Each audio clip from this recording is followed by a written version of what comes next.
Assalamualaikum warahmatullahi wabarakatuh. Hello everyone. How is your life today? I hope you are good.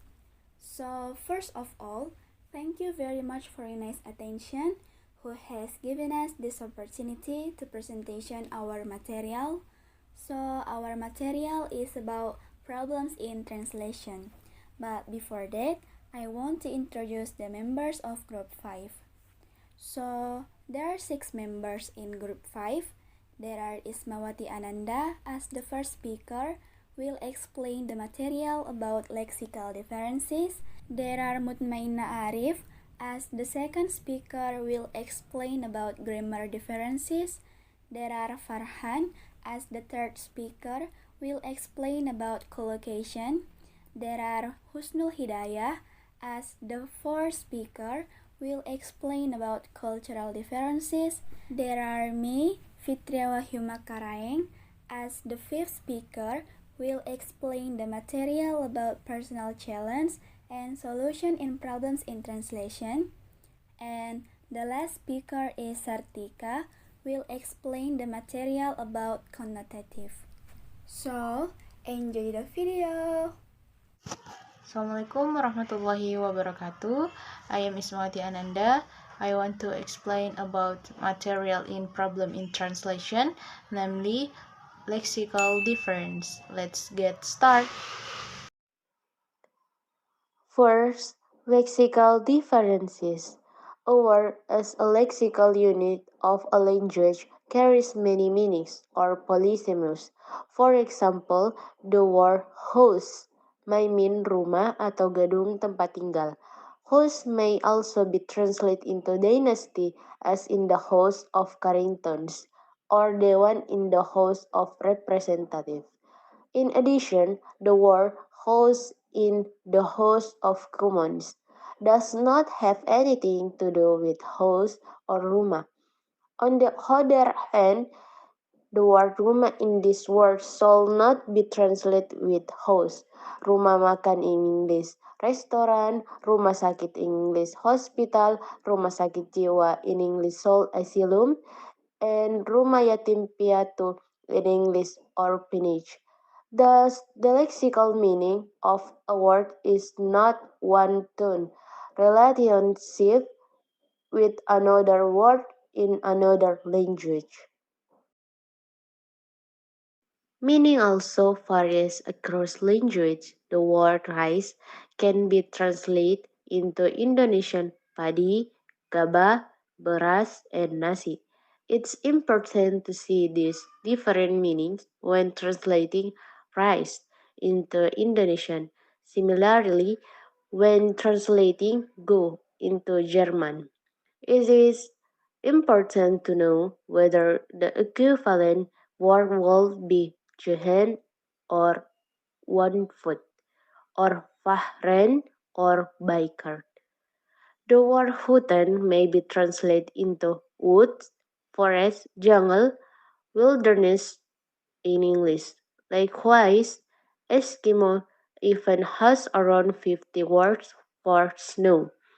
The Russians word ruka refers to the hand and arm, making it problematic to translate. Therefore, translator must be aware of meaning variation across language. In linguistics, we have no semantic fields, conceptual concepts which reflect the division and subdivision imposed by a given linguistic community on the continuum of experience, the field of plants, with subdivision such as flowers, shrubs, and trees. Plants are the hypernym superordinate, and flowers, shrubs, and trees are hyponyms subordinate. Sometimes the semantic fields in one language are different from those in another language. For example, the verb hear in Indonesia mendengar and see in Indonesia melihat. have their own lexical meaning, but they belong to the same semantic field, perception. Overlapping semantic fields are problematic in translation. Words that have multiple meanings, polysemous words, are often untranslatable. In translating, translators must find equivalence by considering their semantic fields. Assalamualaikum warahmatullahi wabarakatuh. My name is Mukmain Arif and I'm the second presenter. I will discuss about grammar differences. Okay, let's get started. Well, grammar is a noun which means a system or a structure in a language. In general, grammar is used in syntax and morphology until now. Many still interpret that grammar is a natural rule of language. In fact, what happens is opposite, namely the language that has these rules. And grammar differences aside from spelling and vocabulary, there are certain grammar differences between British and American English. For instance, in American English, collective nouns are considered singular and the band is playing. In contrast, collective nouns can be either singular and plural. In British English, although the plural form is most often used AG, the band are playing. Next, the British are also more likely to use a formal speech such as shall, whereas in Americans for the more informal will or should. Americans, however, continue to use gotten as the past participle or get, which the British have long since dropped in the power of go. Needn't, which is in the commonly used in British English, is rarely in if and the use in American English. It is placed in don't need to. In British English, at is the preposition in relation to time and place. However, in American English, on is used instead of the former in for the latter. And next slide. And the final point, while there may be certain differences between British and American English, the key takeaway is that the two have more similarities. Accidentally using one instead of the other will not automatically lead to miscommunication. American and British can usually communicate with each other without too much difficulty. Shouldn't be too hard on yourself if you are unable to memorize the nuances of both language. And Assalamualaikum warahmatullahi wabarakatuh. My name is Farhan and now I'm going to explain about collocation. One of the most frequent errors made in the translation is the translation of collocations. According to the online Oxford Collocation Dictionary, collocation is the way that two words are meant to be with each other in order to make the words sound more natural and appropriate to be delivered. There are about 6 main types of collocations. It is adjective plus noun, noun plus noun, or such as collocative nouns, verb plus noun, adverb plus adjective, verb plus prepositional phrase or phrasal verb, and verb plus adverb. Baker, 2018, has stated that words rarely occur on their own. They almost always occur in the company. In other words, there are many words in the English that cannot be separated from each other, as they produce a natural and correct meaning of the context. Basically, collocation does not only apply for a certain language or culture, but the fixed word apply to all language in the world. However, words are not strung together in random order. There are certain rules of lexical patterning or the likelihood of certain words occurring with each other words and the typically of the likely combination of its component. Assalamualaikum warahmatullahi wabarakatuh. I'm Husnul Hidayah and I would like to explain about problems in translation, namely cultural differences. Okay, next I would like to explain about cultural differences. In addition to lexical and grammatical differences, translation is problematic when it comes to cultural differences.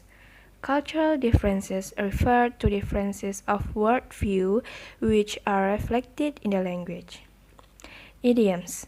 Idioms are frozen patterns of language which allow little or no variation in form and often carry meanings which cannot be deduced from their individual components.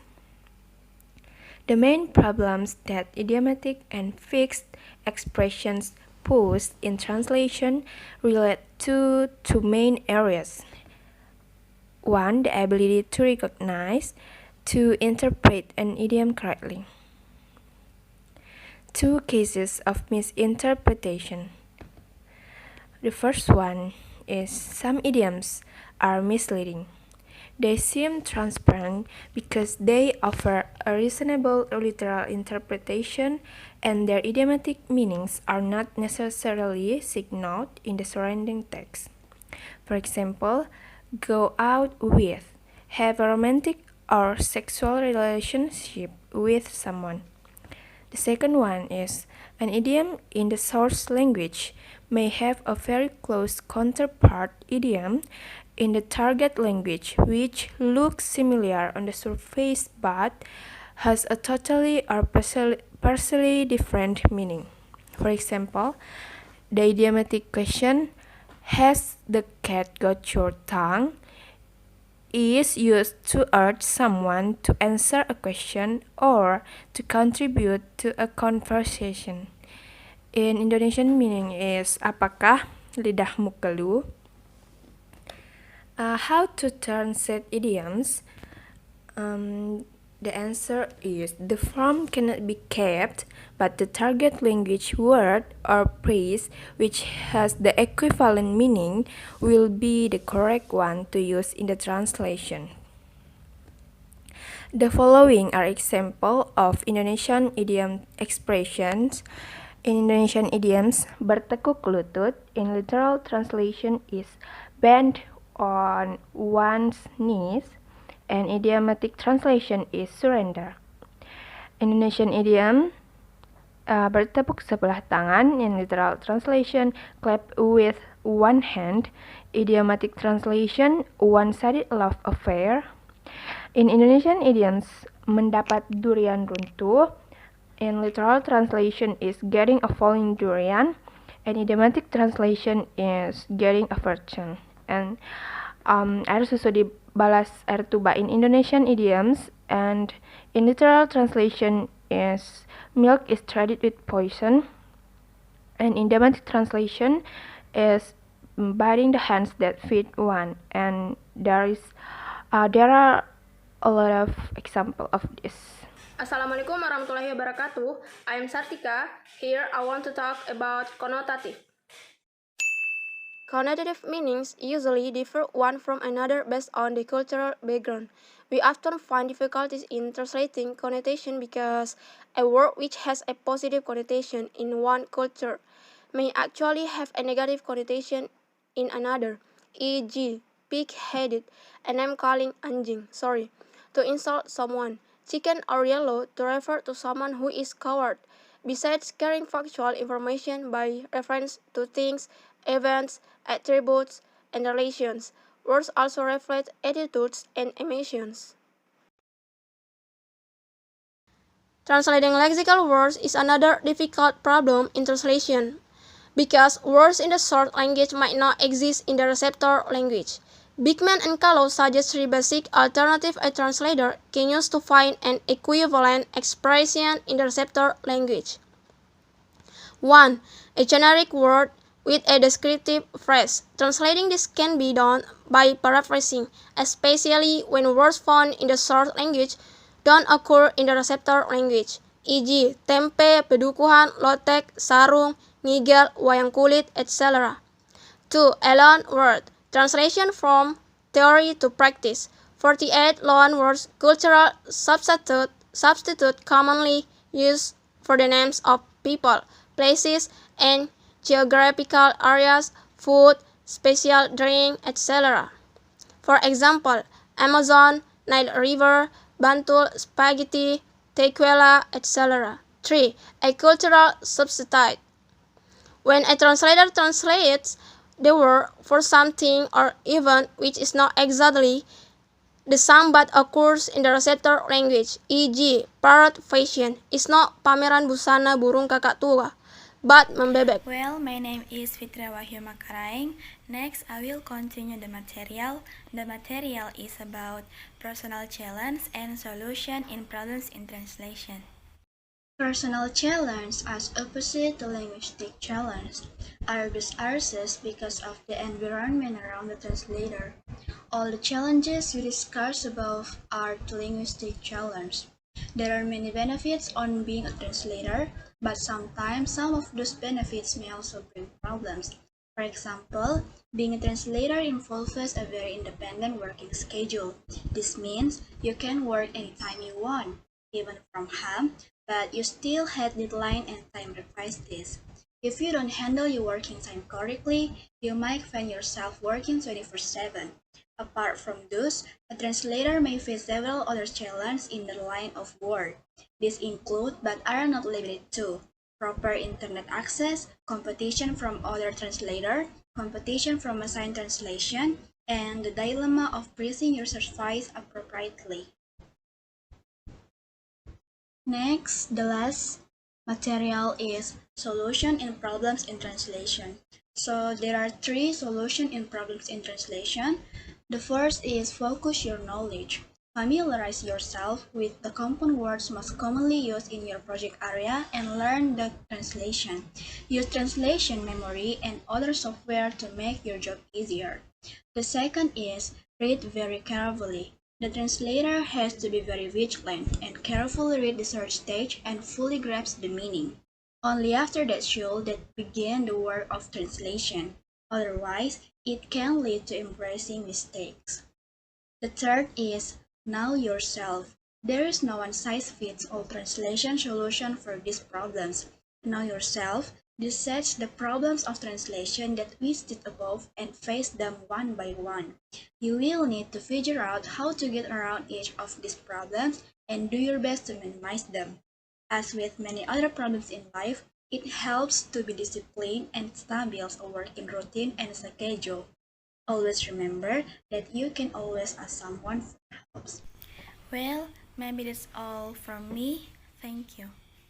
Well, maybe that's all the material from our group. We do apologize if we have some mistake, and if you have any question, you can send on our group and we will answer with the best answer. And see you.